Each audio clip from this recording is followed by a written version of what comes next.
Good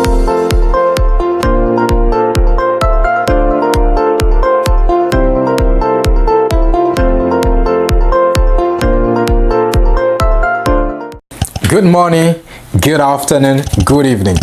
Ladies and gentlemen, again, this is Learn English with Bonaj. Aha ni kuri Iga Icyongereza na Bonaj. Today we are going to learn Proverbs.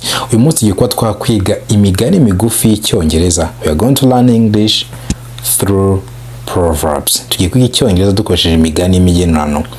Kubera iki ari ingenzi?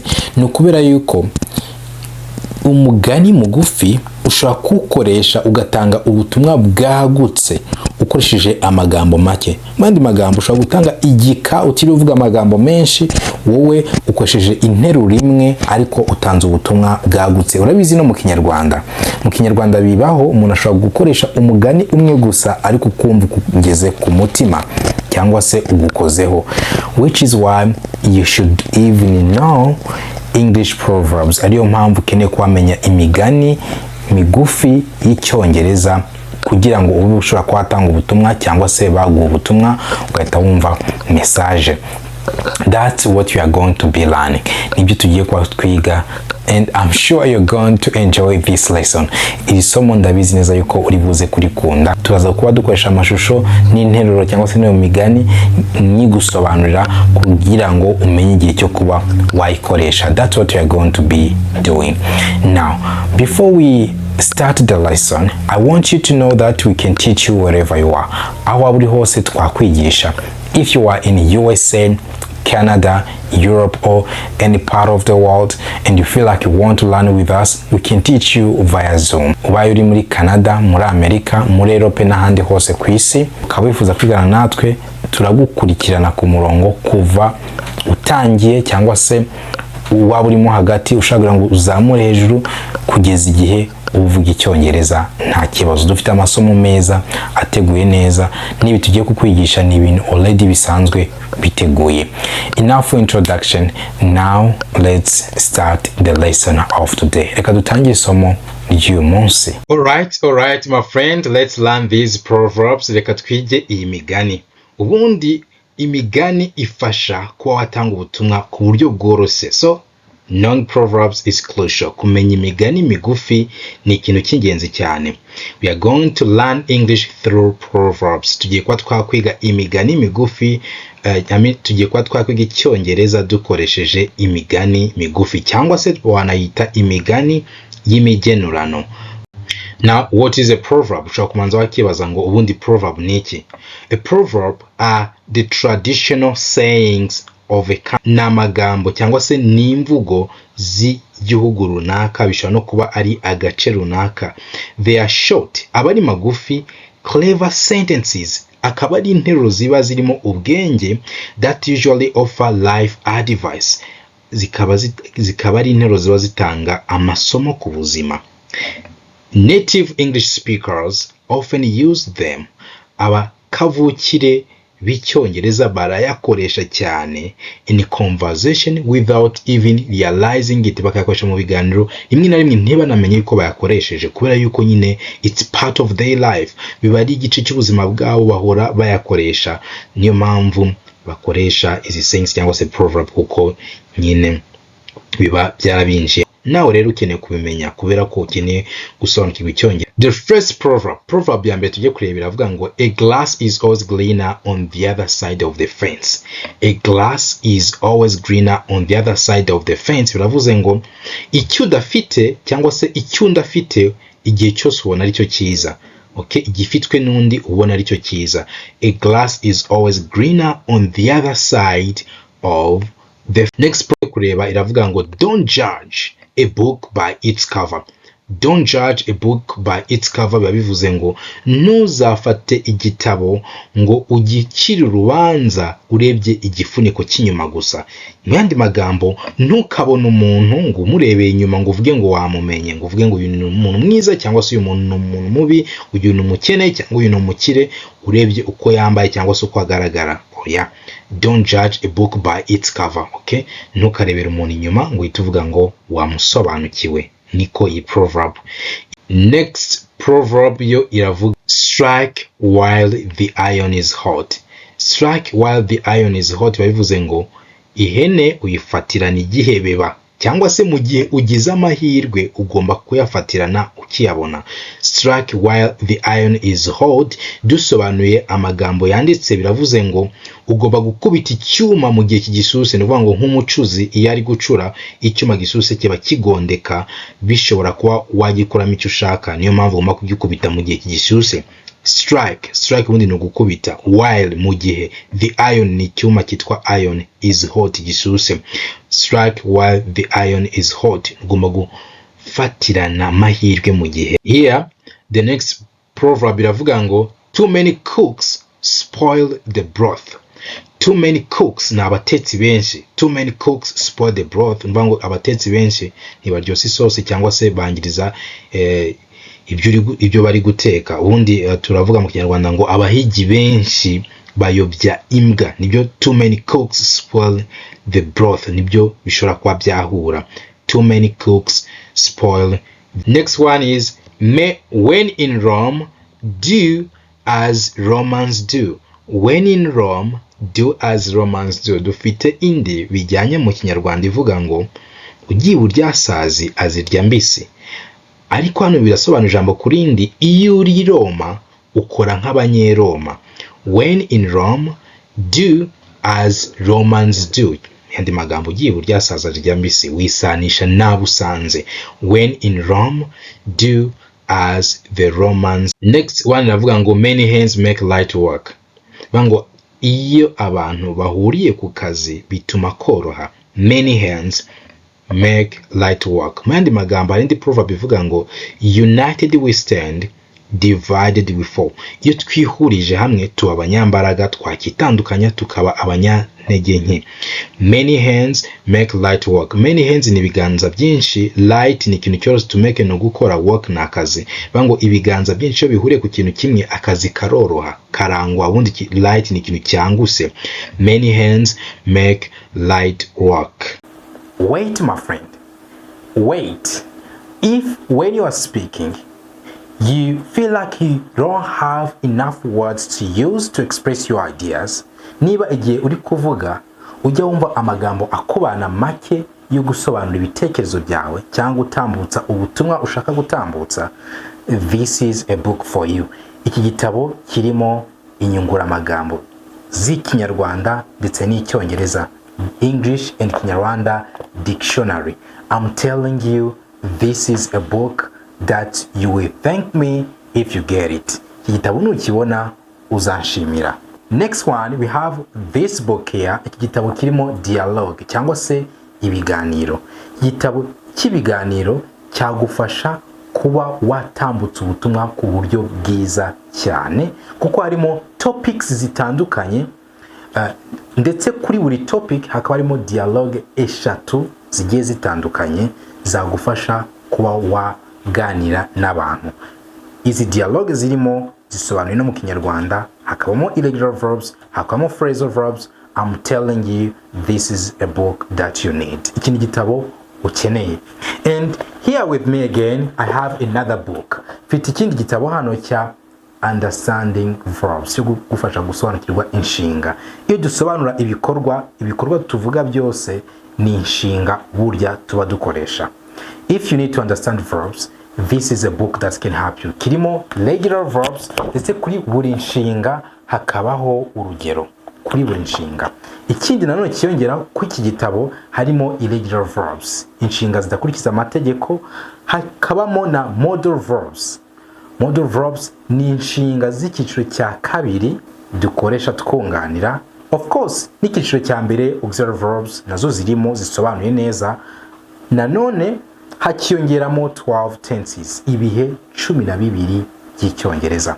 If you need one of our books, you can just let us know. Dufite n'ibindi bitabo. Dufite igitabo cy'abatangizi, dufite igitabo kirimo interuro 5,000, tukagira igitabo kirimo phrasal verbs.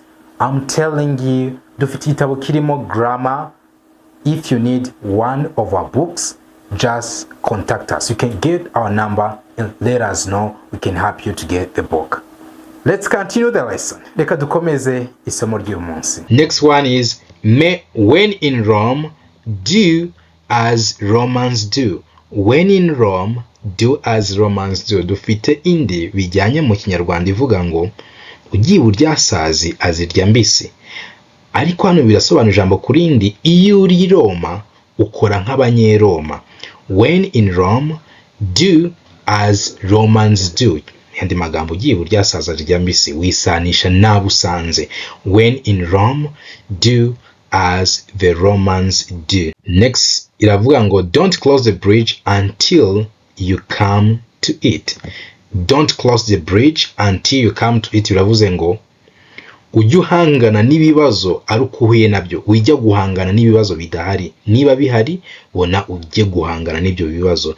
Mu yandi magambo, bridge ubundi ni ikiraro. Don't close the bridge. To close the bridge ni ukambuka ikiraro. Don't close the bridge, ntukambuke ikiraro until you come to it, kugeza igihe ukigereyeho. Niba ugeze ku kiraro nibwo ugomba kujya kucyambuka. Mu yandi magambo, niba uhuye n'ibibazo niho ugomba guhangana nabyo, wikijyana mu bibazo bidasanzwe bihari. Okay, don't close the bridge until you come to it. Next proverb iravuga ngo honesty is the best policy. Honesty is the best policy. Iravuze ubunyangamugayo niyo politike nziza.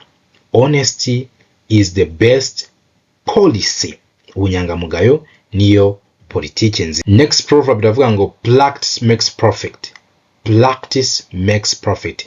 Uko ugenda witoza ikintu niko ugenda ukimenya. Uko witoje ikintu urushaho kukimenya. Practice makes perfect. Okay? Sinzi niba nawe ubyemera. Practice makes perfect. Niba ubyemera ko uko witoje ikintu urushaho kukimenya, ubwo ugomba gushaka umwanya wo kwitoza Icyongereza kugira ngo urusheho kukimenya. Practice makes perfect. Ikurikira avuga ngo where there is a will, there is a way. Where there is a will, there is a way. Gushaka no gushobora. Ahari ubushake n'ubushobozi buraboneka. Where there is a will, there is a way. Gushaka no gushobora. Where there is a will, there is a way. Cyangwa se ahari ubushake haboneka inzira. Where there is a will, there is a way. Next one is look before you leap. Look before you leap. Ujye ureba cyangwa se ugenzure mbere y'uko usimbuka. To leap no gusimbuka. Look no kureba. Look before you leap. Ujye ugenzura mbere y'uko wasimbuka cyangwa se ujye ugenzura mbere y'uko ugira igikorwa ukora. Niba ari investment, ishoramari ugiye gukora, look before you leap. Ujye ugenzura mbere y'uko wabikora. Next proverb is beggars can't be choosers. Beggars can't be choosers. Nukuvuga ngo abasabirizi ntabwo ari bo bihitiramo, ntabwo bahitamo ibyo bashaka. Beggars can't be choosers. We have this homeless man. Homeless man umugabo utagira aho kuba cyangwa se umuntu uri homeless, abadafite aho kwikinga, aho gukinga umusaya. Homeless cyangwa se hungry. Thank you, ari gushimira nyine niba umufashije urakoze. Beggars can be choosers. Abasabiriza abo ntabwo ari bo bahitamo ibyo bagomba guha. Next one is don't make a mountain out of an ant. Iyi tuyikoje tuvuga ngo ntugakabye ibintu, ntukazamura ikibazo. Don't make a mountain an anthill. Hari igihe umuntu mufitanye ikibazo, ni akabazo gato ariko agashaka kukaremereza. Urabona agasozi ariko k'intozi, noneho agasozi k'intozi agashaka kugira umusozi munini. Icyo gihe turavuga ngo don't make a mountain out of an anthill. Ubundi anthill ni agasozi k'intozi, noneho mountain ni umusozi usanzwe munini. Don't make a mountain, ntugafate don't make a mountain out of an anthill. Biravuze ngo rero agasozi k'intozi ngo ahindura umusozi. Mu yandi magambo, ntugafate ikintu kitari ikibazo ngo kigire ikibazo. Don't make a mountain out of an ant. Next proverb iravuga ngo an apple a day keeps the doctor away. An apple a day makes the doctor away.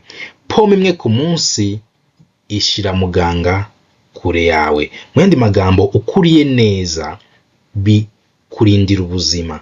Uri imbuto ukarya imboga, icyo gihe uba uri kurinda ubuzima bwawe. Okay? An apple a day keeps the doctor away. Okay? Undi, if you don't eat food as medicines, nudafata ibiryo nk'imiti, biravuze ngo Medicine will become your food. Imiti niyo izahinduka ibiryo byawe. Mu yandi magambo, ugomba kurya neza bikarinda ubuzima bwawe. An apple a day keeps the doctor away. Next proverb iravuga ngo better late than never. Better late than never. Iyo uyikoresha wenda uje ahantu wakerewe, ukavuga ati nubwo nakerewe, nakererwa kugira ngo nsibe burundu. Better late than never. Gukererwa byo twabyihangana, ariko gusiba byo bikaba bitarimo. Better late than never. Wakererwa kugira ngo usibe burundu. Better late than never. Mu yandi magambo, wangaya gutinda ntiwangaya guhera. Better late than. Next proverb is the cat is out of the bag. Iyo tuvuze ngo the cat is out of the bag, tuba tuvuze ngo icyari ibanga cyagiye hanze. What was secret is out now. The cat is out of the bag. Icyari ibanga cyagiye hanze. Injangwe yavuye mu gikapu, ariko no kuvuga ngo icyari ibanga cyavuye mu gikapu. Hari proverbs ziba zumvikana nawe ugahita uzisobanukirwa, ariko hari n'izindi proverbs zigora guhita uzumva. Ikurikira avuga ngo two wrongs don't make a right. Two wrongs don't make right. Biravuze ngo rero ikosa ntirikosozwa irindi. Two wrongs don't make right. Bivuga ngo ibibi bibiri ntabwo bituma havuka kimwe kiri cyo. Yandi magambo, ikosa ntirikosozwa irindi. Two wrongs don't make right. Next proverb iravuga ngo actions speak louder than words. Kora ndebe iruta vuga numve, cyangwa se ibikorwa biruta amagambo. Actions speak louder than words. Unashaka kukubwira ngo nzagufasha, nzakugira gutya, ukamubwira ati actions speak louder than words. Wowe uzabikore ubinyereka mu bikorwa, wimbwira amagambo. Cyangwa se ngiye guhinduka, ngiye kuba umwana mwiza. No, actions speak louder than words. Wowe bikore, wimbwira amagambo, bikore, tangira umwana mwiza. Actions speak louder than words. Next proverb iravuga ngo it takes two to tango. It takes two to tango biba bisobanura ngo bisaba abantu babiri kugira ngo babe babyinana. Ubundi tango ni injyana bari kubyina, niyo twita tango. Ariko iyi proverb bishatse kuvuga ngo kugira ngo intonganya zibeho biba bigomba abantu babiri. Bivuga ngo hari abantu babiri baba bari mw'icyo kibazo cyangwa se mw'izo ntonganya. Nibyo bivuze it takes two to tango. Next proverb iravuga ngo don't count your chickens before they hatch. Don't count your chickens before they hatch. Bivuze ngo ntukabara amahirwe ufite mu gihe utarabona ko yaje. Don't count your chickens before they hatch. Ntukabara inkoko zawe zitaraturaga. Don't count your chickens before they hatch. Next tuyikoresha tuvuga ngo wikirirwa witesha umutwe. It's no use crying over spilled milk. It's no use crying over spilled milk. Ntacyo bimaze kuririra amata yarangije kumeneka. Okay? Niba ibibazo byabaye byarangiye, reka dukomeze ubuzima. It's no use crying over spilled milk. Ntacyo bimaze gukomeza kuririra amata yarangije kumeneka. Okay? Niba ikibazo cyabaye, reka tubyakire twikomereze ubuzima. It's no use crying over spilled milk. Next proverb iravuga ngo money doesn't grow on trees. Money doesn't grow on trees. Amafaranga ntabwo akura ku giti, cyangwa se ntabwo akura ku biti. Bivuze ngo kubona amafaranga bisaba imbaraga. Nashobora kubwira ati wanguriza ibihumbi 10, nguriza ibihumbi 20. Money doesn't grow on trees. Ntabwo kubona amafaranga byorose. Money doesn't grow on trees. Next proverb, the forbidden fruit is always the sweetest. The forbidden fruit is always the sweetest. Bivuze ngo urubuto rubujijwe igihe cyose nirwo ruba ruryoshye. Mu yandi magambo, ibyo batubuza batubwira ngo ni ibyaha, nibyo twumva kubikora mutima ubishaka cyane. The forbidden fruit is always the sweetest. Ibyo tubuzwa nibyo biryoha, kandi ibyaha biraryoha. Nubwo twavuga tubesha gukora ibyaha biraryoha, but it's not good. But ibiryoha byose siko bifite umumaro ku buzima bwacu. Next, every cloud has a silver lining. Every cloud has a silver lining. Uravuze ngo nta mvura idahita, cyangwa se buri kirere cyose kiba kihishe izuba riba riri inyuma yacyo. Every cloud has a silver lining. ikirere nubwo cyabudika kose, ko cyakimeze kose, inyuma haba hari izuba. Nuvuga ngo ibibazo byose uri kunyuramo nonaha igihe kizagera birangire. Just give it a time, wowe bihereze igihe. Time is the best healer, niko bakunda kuvuga. Igihe niwe muganga ukomeye. Time is the best healer. Bango ibibazo uri kunyuramo ihangane, igihe kizagera birangire. Niba uri kwiga Icyongereza ushaka ngo uzakimenye, just be patient, wowe iba patient, ihangane, igihe kizagera ukimenye. Ariko nushaka kubirashinga ugatekereza ko amezi 2, amezi 3 uraba umaze kumenya Icyongereza, ntabwo bizigera bishoboka. Nge nzakubwiza ukuri, ubyemere cyangwa ubireke, that's it. N'abandi no kubira ko bagiye kwisha Icyongereza mu mezi 2 cyangwa 3, ntabwo bishoboka. Bitwara igihe, ururimi rutwara igihe. N'ibindi uri gukora, niba hari ikintu ushaka kugeraho, just give it time. Niba uri mu kababaro, bihe igihe, bizagera birangire. Every cloud has a silver line. Next proverb iravuga ngo it's the tip of the iceberg. Kano ni tip, ni nk'akantu gatoya, ariko akaba ari nk'akantu gato ariko gahishe ikindi nyuma. Dore nkani ni iceberg. Iceberg ni urubura, ni gitare cy'urubura, noneho urabonamo hasi harimo ikindi gitare kinini cyane. Rero ibi niho tuvuga ngo it's the tip of the iceberg. Ushobora kubona nk'umuntu yakoze ikosa akavuga ngo it's the tip of the iceberg, hari andi makosa yihishe inyuma, hari n'ibindi bitagaragara bitazwi. It's the tip of the iceberg. The last proverb tugiye kurangiza aravuga ngo people in glass houses shouldn't throw stones. Abatuye mu nzu z'ibirahuri ntabwo bagomba gutera amabuye. Nuvuga ngo nawe ufite nk'amabanga uhishe, ntabwo ugomba kujya kuvuga abandi nabi, kuko nawe bakuvuze bya bindi. Okay, wasanga nawe utari nta makemwa. People in glass houses shouldn't throw stones. Bango ugomba kwigengesera uko umeze, nawe ugiye kuvuga abandi nabi wasanga bakuvuze, wasanga nawe utari mwiza. People in glass houses shouldn't throw stones. So this brings us to the end of our lesson today. Ibi tugejeje ku somo ryacu uyu munsi. Keep learning, keep growing, and see you next